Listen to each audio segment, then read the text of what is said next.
Thanks, Tivo. Thank you one more time for inviting Vivelys to be part of the Vintage Report. My name is Cecilia Cunningham. I'm the consultant for Vivelys here in the US, and I'm going to be presenting the results of the year and how the sugar load behave in this season, as long as together with other parameters like the evolution of volume and the maturity parameters that we saw. So to start with, we will just briefly remind you what is the concept of sugar load. Basically, by being able to measure the volume of the berries, we can cross that information with the concentration, and we will have a parameter that we call sugar load, or basically is the level of synthesis of sugar that happens in a very specific period of time of the vineyard season. This sugar quantity evolution can give us a lot of information, and it starts mainly right after veraison. We have a very active moment of synthesis that can last differently according to the year, according to the variety. But this behavior can provide information that can help us understand the balance of the plants and the march of the year. In general, this is the theoretical curve. We have this active sugar load period and a moment of stop where the plant doesn't synthesize any more sugar. And after that, any variation that we see in Brix, it's going to be due to changes of volume, so concentration in the fruit. From this curve, like I said, all the information that we're going to be actually looking at is the duration of the synthesis, the moment of stop, that for us is the day 0 or D plus that Tivo mentioned in the previous presentations. And this day 0 is actually going to be the beginning of the ripening phase, the beginning of maturity. So in our point of view, after this point is when we actually start counting the days to define when it's going to be our picking moment. Besides that, we have two other parameters. That is the amount of sugar that we have at that point, so the concentration per berry of sugar, and also the Brix. So that information for us, it's a good parameter and it's a good indicator of the quality of the potential harvest that we may have. Years that don't synthesize good sugar, probably we will have a lack of color, a lack of aromas, and a lack of other parameters that are linked to quality. So for just a quick view and a quick reference for you, on the last 5 years in California, we have these average behaviors for these 3 different varieties. So for Cabernet Sauvignon, Merlot, and Sauvignon Blanc, you have at least some numbers that you can compare with. My presentation today is going to be focused on Cabernet Sauvignon. So you can see these classic parameters, but I'll go directly to the curve. So in our sets of points, we have a beautiful, beautiful curve. All these blocks that we follow had a very homogeneous behavior. The load happened like we were hearing before due to the temperatures and the lack of stress. They happen at a very good rate.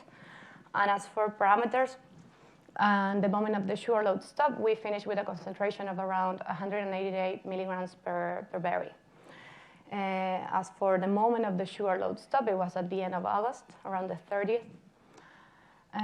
The duration was pretty average compared to the previous years. It was around 34 days. The speed was good, 4.5 milligrams of sugar per berry per day synthesized. And the Brix at the moment of the stop was 20.9 or around 21 Brix. Yeah? So if we compare Cabernet in 2018 with the 3 previous vintages that we all have fresh in our memories, you can see that 18 was actually a very good year. In comparison, we have a final concentration at the moment of the stop of 188, which is higher than all the 3 previous years and very close to the average that we mentioned before of 190. The speed was really high. The duration was good, was average, was around 34 days. And what we see is just a slight differentiation between the Brix and the concentration. And I'm going to address this a little later, but it's connected to the volume of the berries. So just to compare quickly what happened in 2017 and 19, if you were here in the last vintage report, Nicola presented these results, and we saw that 17 had 1 week less of load, and that was connected to the heat waves that happened at that point. In this year, we didn't see that trend. We had no thermal stress, so the load happened smoothly and in a good rate. So we kept going, and the plant managed to synthesize more sugar at the end. And as a comparison, so we have the bricks at the moment of the sugar load stop and the date. Just to compare every year, we can see that 2018 was very close to the average parameters that were mentioned. So very, very good year in terms of synthesis. And in terms of timing, it was also a very good year because it finished relatively early. And in this sense, that allowed a lot of flexibility in terms of picking decisions. But what we had slightly different from previous years is the evolution, or actually the volume that we saw. In terms of evolution from the peak of volume to the moment of harvest, there was a loss around 9% this year. And we see that the trend is sometimes similar. Last year it was a little higher. But what 18 was different is actually that we had 10% more volume than we had in any of the other previous years. So we had bigger berries, and that can explain the lower bricks that we saw at the moment of the sugar load stop.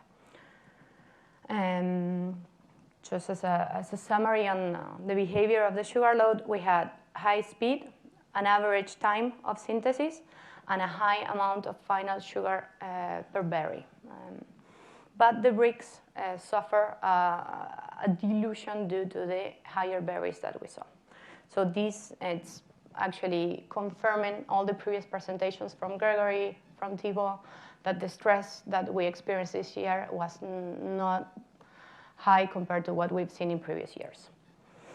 And finally, just to make the link with the harvest position and what happened and what we have in terms of wines available, we have here a graph comparing different vintages and the average date of harvest. So if you can see in the lower part, we're talking days after sugar load stop. So you start from 30 up to 60 days.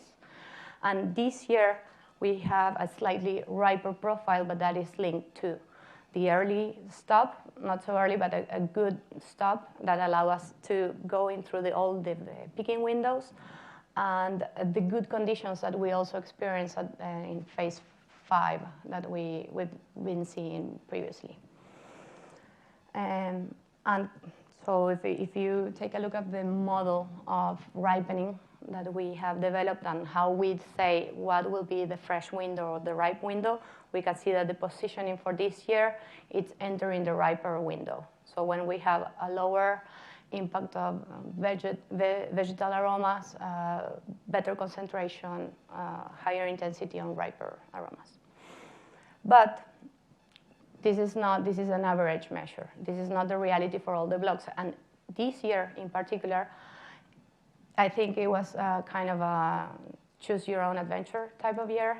Every winemaker was able to pick actually the right moment that they wanted to pick their grapes. And this is great. This doesn't happen all the time. And when we're pushed by thermal stress, heat waves, and all these conditions, we're normally rushed to make decisions that we wouldn't do in a normal year. So I think you can see here how this variability and flexibility in choices affected the final profile. And actually, here we are seeing a high variability in actually aromatic profile, concentration, reactivity of tannins, reactivity to oxygen, and all our technical decisions that we do once we're in the winery. That's the quick summary. So I don't know if you have any questions, and if not, I will leave you to Thibaut that will continue with the anthocyanic synthesis. Yeah. I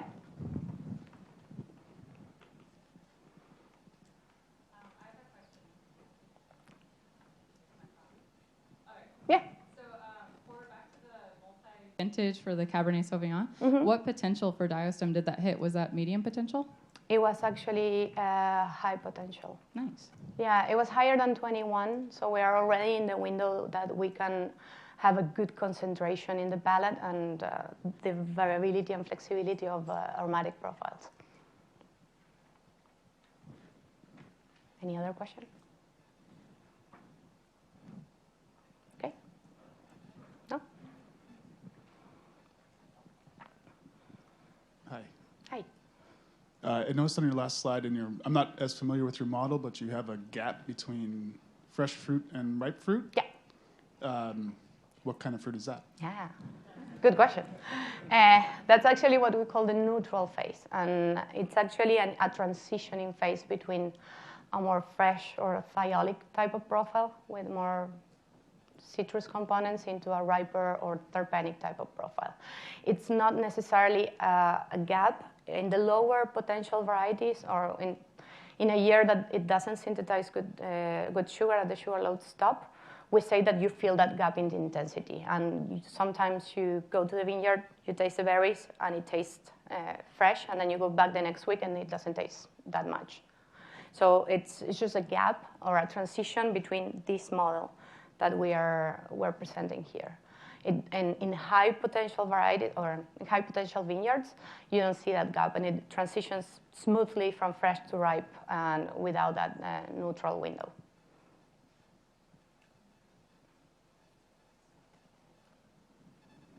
Okay. Yeah. I might have missed, but are these they're based on tasting, not an actual This analysis? is based on tasting. This is a model that we've been testing for the last 15 years around the world. So all our models and information is actually proven first on tasting parameters. We also have a lot of analytical parameters, but this is pretty much 15 years of proving this model in different conditions in different areas, and this specific presentation is just tasting parameters, but yeah.